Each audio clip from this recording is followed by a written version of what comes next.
Welcome to Myra and family vlog.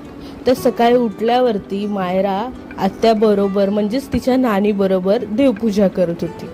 सोबत घंटी घेऊन आत्याच्या मागे मागे फिरत होती.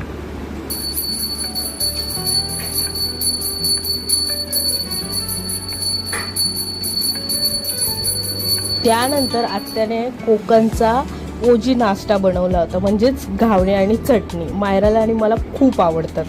आणि ते खाऊन झाल्यावर आम्ही दोघी निघालो होतो खाली गाईला गुळ चपाती देण्यासाठी.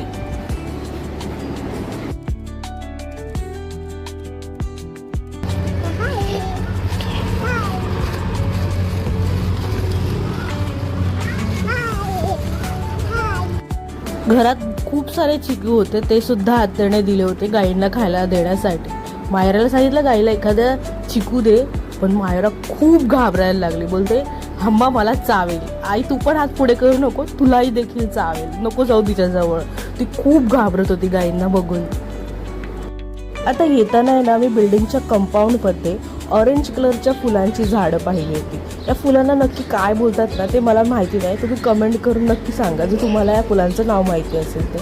माझं आणि या फुलांचं एक वेगळंच नातं आहे. माझी आजी कामाला जायची आणि मला एका बिल्डिंग खाली तिथे बसून ठेवायची, आणि त्या कंपाऊंडमध्ये देखील अशी भरपूर सारी फुलं होती, आणि त्या फुलांबरोबर दिवसभर खेळत बसायची वेगवेगळ्या फुलांबरोबर. तिकडून थोडं पुढे आल्यावर मला हे बदामाचं झाड दिसलं. ह्याच्यासुद्धाही माझ्या बालपणीची आठवणी आहे. मी हॉस्टेलला राहायला होती ना, तर तिकडे त्या हॉस्टेलमध्ये झाड होतं, तर त्या गार्डनमध्ये तिथे आम्ही रोज संध्याकाळी ते बदाम तोडून ते चावून वगैरे आतला त्यातला तो गर खायचो, त्याला बदाम म्हणायचो. पण आता जे मला भेटलंय ना ते खूप कच्चं आहे, आणि मायरा त्याला बोलतो ते टॉटॉईज आहे का. बिल्डिंग खाली आल्यावरती रितुल माऊला खूप आवाज दिला, नानीला पण खूप आवाज दिला, पण कोणालाच आमचा आवाज गेला नाही. मग शेवटी कंटाळून आम्ही परत मग घरी गेल्यावरती आत्याने कोंबडी वड्यांचा मस्त असा झणझणीत छान बेत केला होता. खूप छान झाले ते वडे पण, आणि चिकन सुद्धा.